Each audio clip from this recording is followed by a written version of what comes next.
Imagine an Academy Award winning actor whose face you recognize from blockbusters and cult classics alike, yet who prefers living in a near-empty ranch house over the glitz of Hollywood. He's traded red carpets for dusty trails, luxury suites for drafty cabins, and flashy premieres for hunting trips with old friends. That man is Tommy Lee Jones, soon to turn 80, and contrary to what you might expect from a silver screen legend, his life today paints a picture of surprising solitude and austerity. Fans know him as the stoic U.S. Marshal in The Fugitive, the relentless Agent K in Men in Black, and the haunted cowboy in No Country for Old Men, but few realize the world he's retreated to, far from studios and spotlights. At first glance, Tommy's career reads like a screenplay itself. Yale graduate, Broadway beginnings, then a breakthrough role opposite Clint Eastwood. He captured his first Oscar nod for Coal Miner's Daughter in 1980, then snagged the Academy Award for Best Supporting Actor in 1994 with The Fugitive. His trademark gravelly voice and weathered features conveyed an unvarnished authenticity that directors and critics craved. Yet behind those commanding performances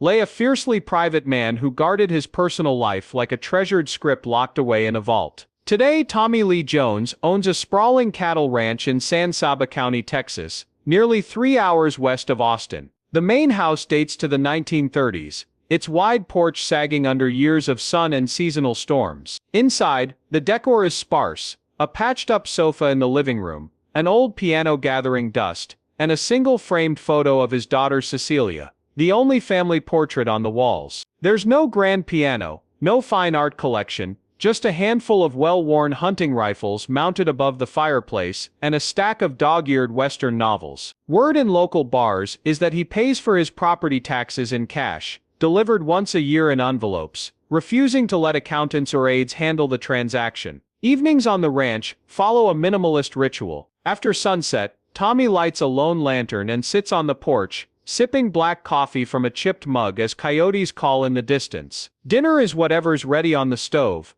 often a simple chili or cornbread baked in a cast-iron skillet. No chef, no caterers, just Jones himself, or sometimes a longtime ranch hand who shares tales of the day's cattle drives. When the moon is full, he climbs into his pickup, its bed empty except for a hunting rifle and a thermos of tea, and heads out to check fences or look for stray calves. He returns by dawn, grizzled and silent, ready to film a callback scene in Civilization, or prepare for the next season of Yellowstone. Despite a net worth estimated at $60 million, he mortgages none of it for luxury. His celebrity car is reportedly a battered Ford F-250, its paint chipped, its radio knob broken. He learned long ago that fancy trappings only distract from the work he values, crafting performances that resonate and running a ranch that thrives. When asked why he shuns Hollywood parties, he once replied, "I'm just not that fond of small talk." Colleagues describe him as a man of few words, but when he speaks, his lines carry weight,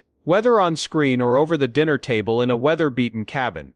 Even his city apartment in New York, used for occasional theater commitments, contains only the essentials: a well-used recliner, a small kitchenette, and stacks of scripts ready for his next role.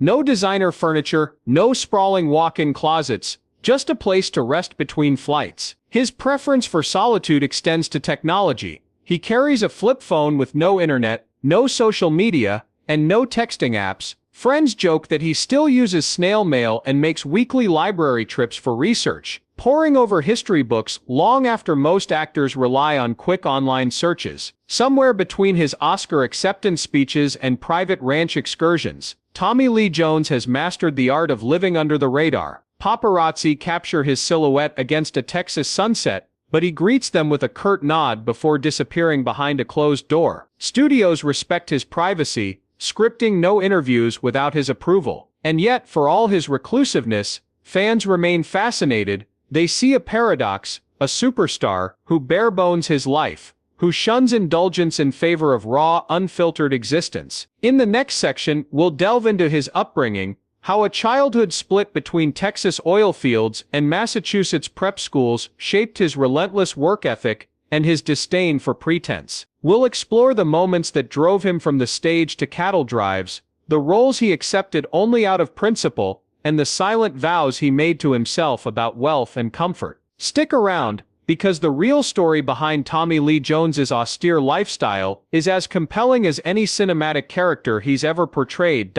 He was born on September 15, 1946, in San Saba County, Texas, on a spread of rolling hills scarred by pump jacks and cattle trails. His father, Clyde, worked long hours running an oil lease, waking before dawn to inspect wells and patch leaky valves in the desert heat. His mother, Ida, taught elementary school in town but spent evenings mending clothes for the hired hands' families. From childhood, Tommy watched the world turn on grit and elbow grease, pipes to weld, fences to mend, and cattle to muster under sweltering suns. He learned to ride quarter horses at the age of 6, gripping leather reins so tightly his knuckles would white-knuckled, and stay that way for miles. The ranch was both home and workshop, a place where every sunrise meant labor, and every sunset carried the weight of unset expectations. When Tommy was 10, the family packed up for a one-year stint in Midland, where Clyde oversaw a larger set of wells owned by an oil magnate. But halfway through second grade, Ida enrolled Tommy in the 14,000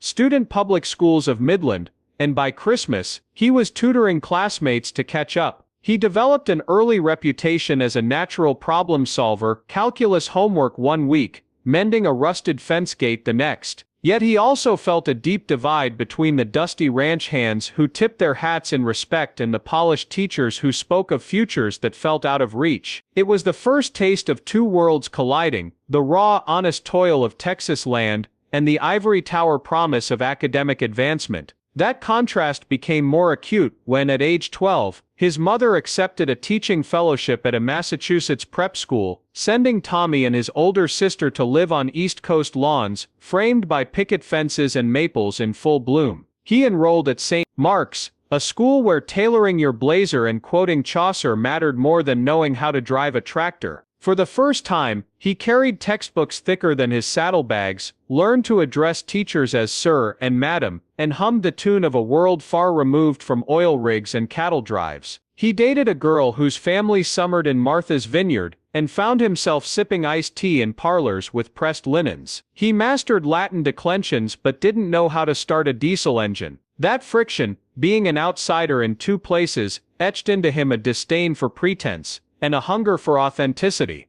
Despite the social chasms, Tommy shone academically. He captained the debate team, winning state-level tournaments on topics ranging from environmental policy to the ethics of capital punishment. He wrestled in the winter, his Texas grit giving him an edge against dedicated Northeastern grapplers. Still, he never felt entirely at home in the Ivy corridors. At 15, he secretly filled his locker with photos of Corgus on the ranch back home, and small spur earrings from a tack shop in San Saba. Whenever classmates waxed poetic about Parisian art or Broadway musicals, he'd slip a photograph of the Texas sky between his textbooks, a sky wide enough to swallow every shining star in the northeastern night. On weekends, he'd hop on a bus back to his aunt's farmhouse miles from campus to saddle her black mare and ride through woodlands and pasture alike, inhaling single malt fields above the roar of distant highways. Those rides steeled him against homesickness and gave him a mantra: wherever you find yourself, master the terrain. Whether chasing cattle in 4-inch Frio mud, or navigating social currents in a Harvard-style dining hall, he believed in learning the lay of the land and letting the land teach you. At 18, he graduated summa cum laude and received multiple scholarship offers, including one from Yale. Yet when told by his guidance counselor to study literature or political science, he surprised advisors by declaring a major in English with a minor in theater studies.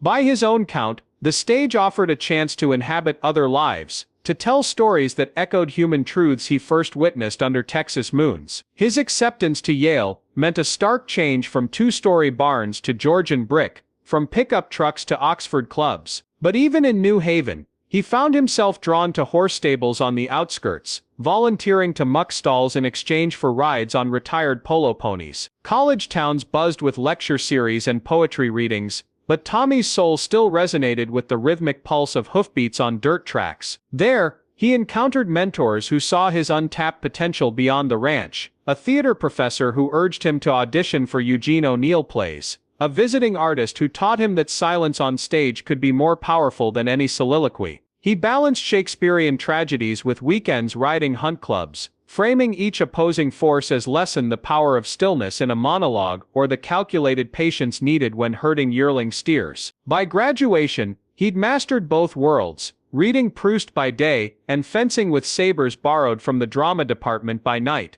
His final thesis compared themes of redemption in Old West ballads and Restoration comedy, an odd but revelatory crossover that hinted at his future ability to blend ruggedness with refinement. After Yale, he felt walls closing in, companies vying for his degree, families expecting boardroom scripts, but he chose to return to Texas for a summer, riding the same horses he grew up with, sleeping under the same wide sky. That choice set him on an unexpected path: off-Broadway productions, soaked in authenticity, Hollywood auditions seeking the genuine article instead of the polished starlet. He carried with him the echo of two childhoods, one in oil-streaked sunsets and cattle dust, the other in hallowed prep school halls. Those echoes would become his signature, a presence that felt both familiar and formidable, a voice that could whisper menace or murmur compassion, a gait that spoke of road grit and lecture hall poise. So we'll explore how those early dualities propelled his breakthrough years,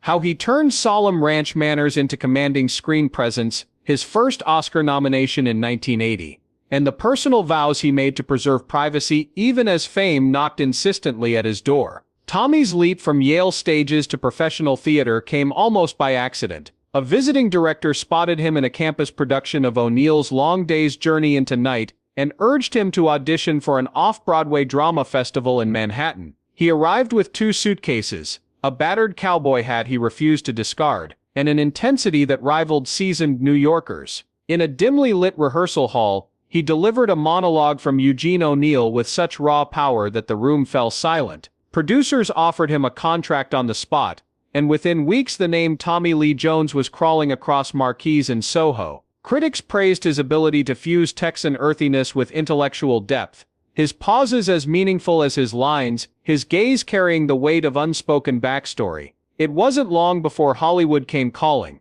His first film role, a small but pivotal part in Love Story 1970, introduced him to the mechanics of movie production: trailers smelling of sweat and coffee, fluorescent makeup stations, and crews moving like clockwork amid cameras. He watched stars like Ali MacGraw navigate the glamour with practiced ease, but he stayed aloof, sitting in work boots, sipping water from a thermos, reading scripts in the corner. A confident production assistant later recalled, "He could have been someone's gaffer, not a star in the making." That single-minded disregard for celebrity norms became his trademark. Directors noted his aquarium-like ability to internalize direction and deliver a performance untainted by outside noise. Every role he accepted thereafter carried his unmistakable stamp, controlled, minimalistic, yet fiercely compelling. By 1980, Tommy earned his first Academy Award nomination for Coal Miner's Daughter, playing the stoic husband to Sissy Spacek's country music icon. On set in Kentucky, he lived in field tents alongside the cast, cooking bean stew over open flames with crew members. He refused catered meals, insisting that real hunger sharpened his focus in intimate scenes. His gravelly drawl lent authenticity. He didn't imitate Appalachian speech. He absorbed local idioms from miners working nearby and slipped their phrasing into his dialogue. Critics lauded him for disappearing into the role, and trade magazines buzzed about the next big American actor who rejects big city affectations. When his nomination was announced, he reacted with stoic reserve, a brief nod to reporters, then retreated to his trailer, guitar in hand, playing blues chords until dawn. The turning point came in 1993 with The Fugitive. Cast as the relentless U.S. Marshal Samuel Gerard, Jones spent months tracking Harrison Ford through descriptor-laden terrain. He studied law enforcement tapes, shadowed detectives on stakeouts, and even rode along on high-speed car chases to learn the cadence of radio chatter. On set he refused trailer heat on cold nights, wearing leather gloves and a windbreaker to feel the environment's bite, which he believed earned his portrayal of a man who never let up. His brief but fiery outburst, "I don't care what you think you saw," became a cultural touchstone. Audiences cheered his brand of justice, and the box office soared. Critics crowned him Best Supporting Actor, and that Oscar statue nearly cracked under the weight of tradition he carried into the ceremony. But fame didn't soften him. After his acceptance speech, where he thanked the guys who milked cows before me and the boys who welded pipes. He returned to his ranch in Texas. Paparazzi found him at dawn, hands calloused from fence repair, chaps dusted with morning dew. He smiled briefly, then climbed into his pickup and drove back to his near-empty house where he cooked steak over a wood stove. His wife, Kim, recalled that night as eerily calm. He said, "That thing won't buy me happiness." And it didn't. Fans marveled at his humility. He granted no interviews for 6 months, sending statements through handlers only when a cause required it. His silence fed public fascination. Every sighting, every rare word out of him, became headline news. Throughout the 90s and early 2000s, Jones curated his roles selectively. He played a haunted sheriff in No Country for Old Men, a grief-stricken architect in The Three Burials of Melquiades Estrada, and a stern CIA chief in Men in Black. Each character shared a common thread: a man hardened by experience, unafraid to stand alone, speaking in measured tones that carried echoes of ranch nights and library readings.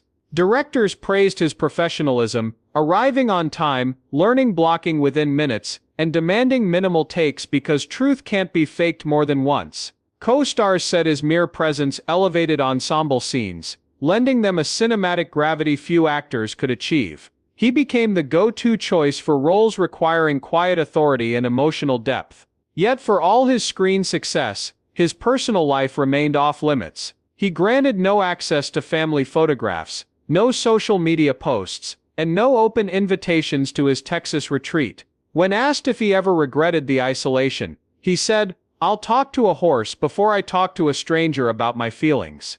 His retreats became the stuff of legend: secluded ranches, horseback rides at dawn, conversations with ranch hands that never crossed into gossip. At film festivals, reporters often trekked out to his country home, hoping for a glimpse of the real man behind the roles.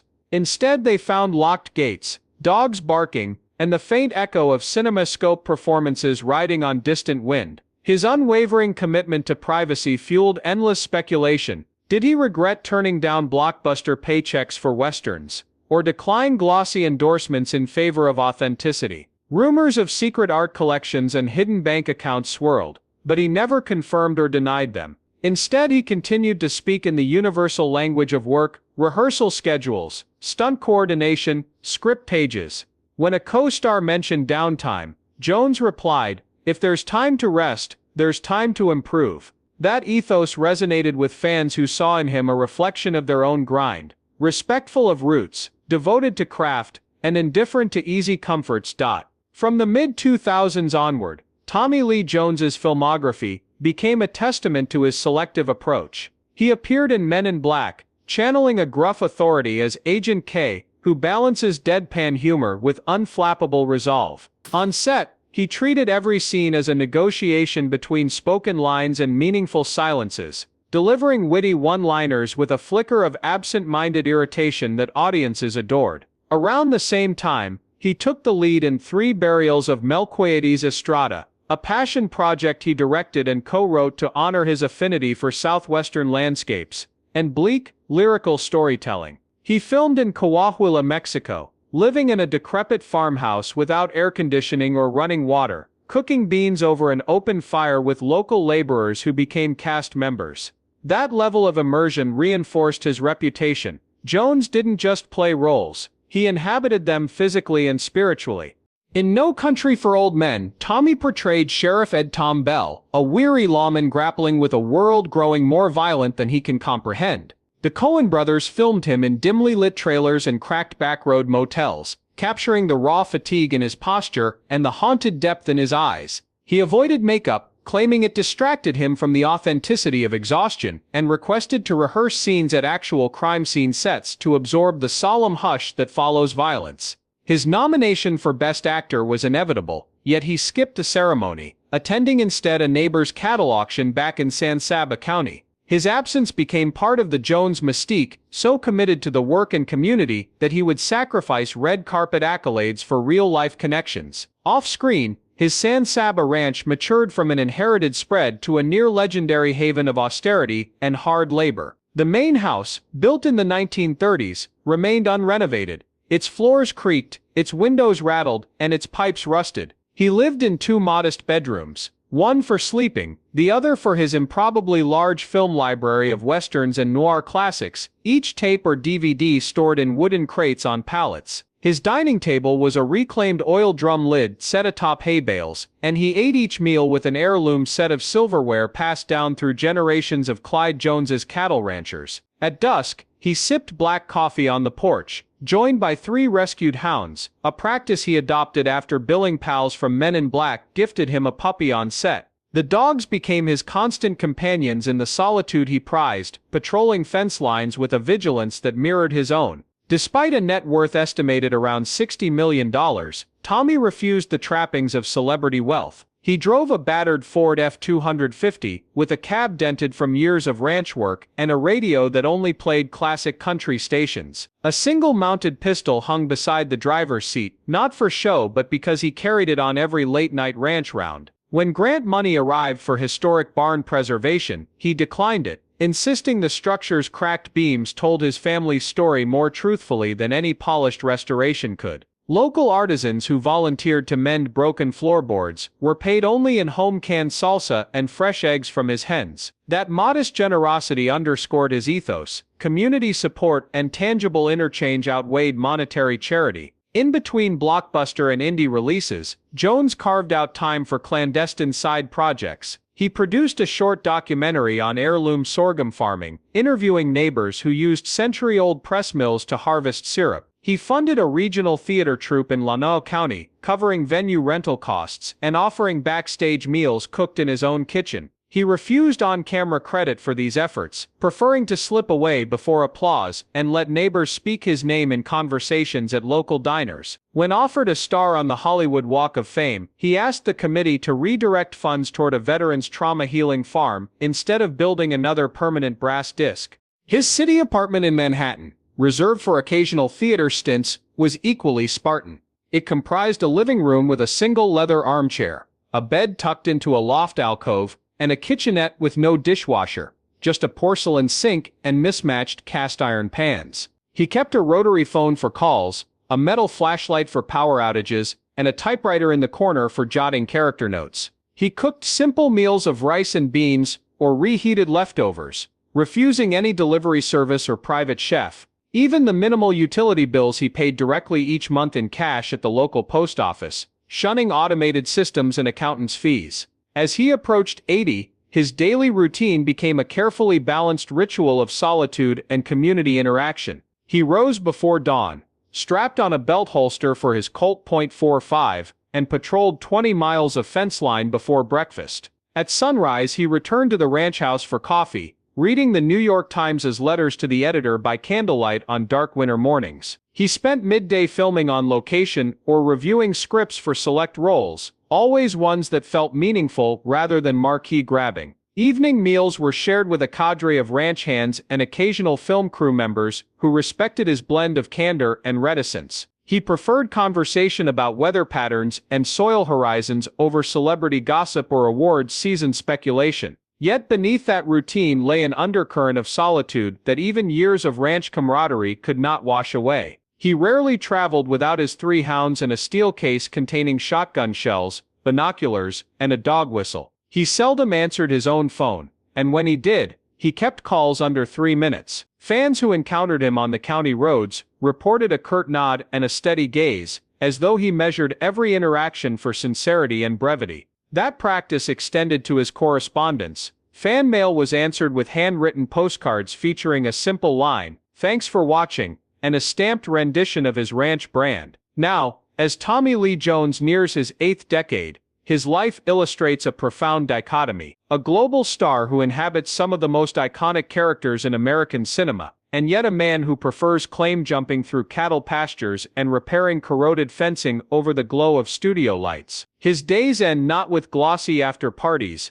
but with the hum of cicadas under Texas moons, and the steady breathing of his hounds by the porch steps. This austere existence reveals a man for whom fame is a tool, not a status, and for whom every creak of a floorboard or rustle of prairie grass carries more narrative weight than any Hollywood script. In the next and final section, we'll explore Jones's current reflections on legacy, health, and the rare projects that compel him to step back into the lens, because even at 80, he still has stories to tell, both on screen and beyond. As the afternoon sun dips low over his Texas ranch, Tommy Lee Jones often finds himself reflecting on a lifetime split between stages and pastures. Though approaching 80, he greets each dawn with the same ritual, polishing worn leather boots, checking fence posts for hollows caused by creek spring runoff, and sipping black coffee heated on a wood stove, whose oil drum base still bears the mark of his grandfather's cattle brand. His health is a testament to that enduring routine. Rather than succumbing to the common lottery of sedentary celebrity, he relies on horseback rides to keep his joints limber, ranch chores to build durable muscle, and short runs along cattle trails to clear both body and mind.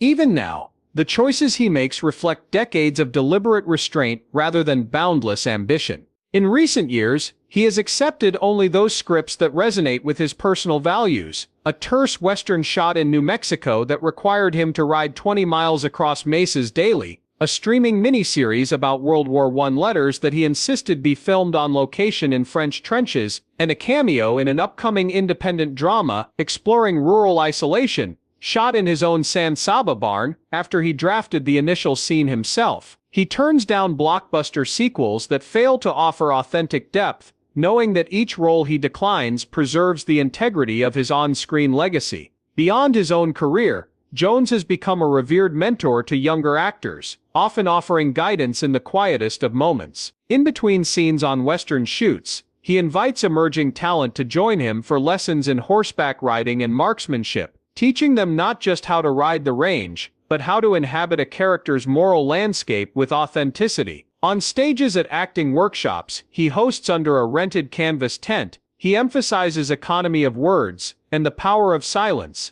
echoing lessons he learned at Yale and in Soho black boxes. Stars like Mahershala Ali and Michael Fassbender have credited a single conversation with him as pivotal to their approach to restraint and presence on camera. He extends that mentorship through his philanthropic efforts as well. His ranch has hosted summer camps for veterans suffering from PTSD, where survivors learn horseback therapy, cattle rounding drills, and the simple camaraderie of shared labors in open fields. He quietly funds scholarships for aspiring geologists at the University of Texas, preferring that young minds pursue both classroom theory and real-world fieldwork. In San Saba County, he underwrites a reading program for rural schools, donating archival film reels of his early performances to libraries that lack audio-visual collections. His belief is that storytelling, whether in print or on celluloid, can kindle empathy across generations. Still, these public gestures only scratch the surface of the private man. He spends long evenings reading St. Augustine under the dim glow of a lantern, or listening to blues records on a battered phonograph, savoring the crackle of each vinyl side. He journals in a leather-bound book on matters he won't share, questions of faith, meditations on mortality, and the pain of farewells written but never sent. He maintains correspondence with a handful of peers, directors, playwrights, and fellow ranchers, each letter penned in his sprawling yet precise hand.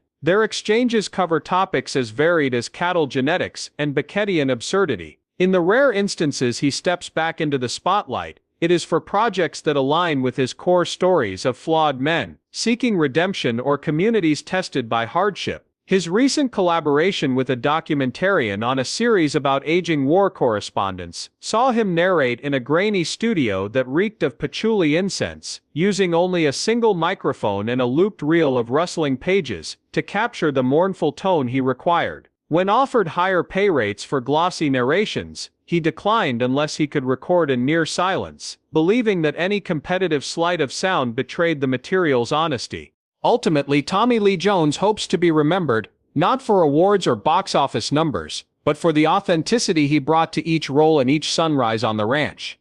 His legacy includes actors he mentored, veterans he aided, rural students he inspired, and horses he galloped at dawn. No accolade matches the quiet moments when he listened to neighborhood children rehearsing Shakespeare under his porch light, or offered a neighbor a spare fence post with a nod. As he contemplates upcoming seasons, he lives by one principle he stated decades ago: a man's worth is measured by the work he leaves behind. In the final section, we'll explore what that work might become over the coming decades, continuously shaping tomorrow's storytellers and cinematic legacy. Now, as Tommy Lee Jones contemplates the decades to come, he blends reflection and resolve. He monitors his health with the same discipline he applied to ranch work. Every morning he evaluates his mobility, heart rate, and breathing patterns. He credits horseback rides and cattle drives with keeping him fit and flexible. Each ranch chore doubles as therapy and training, whether fixing fence pickets or herding calves. He avoids gym routines entirely, finding machines unnecessary contraptions beside living landscapes.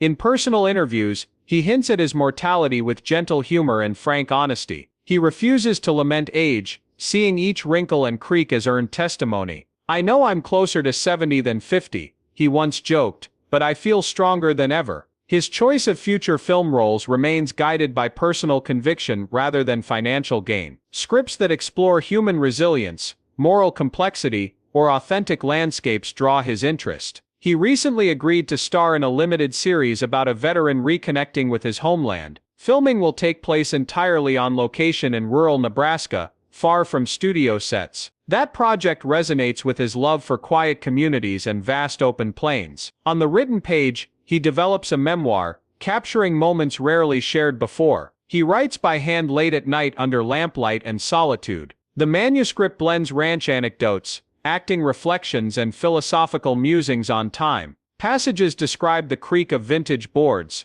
the silence after performances, and the weight of choices. Publishers await the finished draft, eager for his unfiltered voice and unique perspective. Beyond the page and screen, he envisions a hands-on mentorship retreat at his ranch. Small groups of emerging artists would learn storytelling through labor and land. The program would combine equine therapy, script analysis, and silent nature walks. Jones sees creativity as inseparable from environment and physical endurance. He plans a few exclusive workshops each year, capped at a dozen attendees. Attendees would knot fence posts at dawn and break down dramatic scenes by dusk. That structure mirrors his own life of toil, by day and reflection by night. Financially, Jones remains prudent, investing in land conservation and sustainable ranching. He recently purchased a neighboring parcel to protect riparian habitats along the San Saba River. The land serves both as a wildlife corridor and a teaching ground for apprentices. In his final acting chapter, he may choose to embrace behind-the-scenes roles. Casting director roles or producing credits align with his preference for quiet leadership. He envisions shepherding new stories, rather than solely appearing before cameras. His ranch remains both home and living laboratory for every creative endeavor. There, a sunrise framing cattle drives feels like a cinematic scene in itself. At dusk, the rustle of prairie grasses often sparks poetic ideas for his memoir. Horses, hounds, and cattle are his constant companions in daily solitude. Family gatherings during off-seasons bring warmth amid wide-open horizons. His children and grandchildren reminisce on starlit rides and shared lessons. Those memories outshine any Hollywood premiere or press event he has known. Despite rare public appearances, his presence still commands respect. He occasionally accepts speaking engagements at community halls, while declining red carpets. His speeches focus on work ethic, authenticity, and the art of living simply. In interviews, he brushes off fame as incidental to the craft he cherishes. Instead, he redirects attention to stories of unsung neighbors and local heroes. In recording studios, he now narrates environmental documentaries and historical dramas. He chooses projects where his voice serves truth over flourish. As his 80th birthday nears, he plans a modest celebration with friends and family. No red carpet, just a backyard gathering under string lights and fire pits. There will be speech excerpts from his aspiring memoir and stories told by ranch hands. He'll toast quiet triumphs, repaired fences, successful seasons, and lessons learned. His final words at 80 will likely echo his lifelong credo: work speaks louder than words. In that modest celebration, he will remind all that simplicity endures beyond fame. As he gazes across his land, Jones sees not fortune but stories unfolding in every ridge. The horizon remains his greatest collaborator, offering challenges and inspiration alike. And so Tommy Lee Jones moves forward into whatever pages remain unwritten. His legacy is measured not by awards but by lives he has impacted. Ranch hands speak of his quiet encouragement during long winter storms. Neighbors recount how he built fences and shared sourdough starter freely. At script readings, writers treasure his feedback on authenticity and character motivation. Now he prepares to pass the torch with the same humility he displayed. And when he rides into the sunset, his story lingers.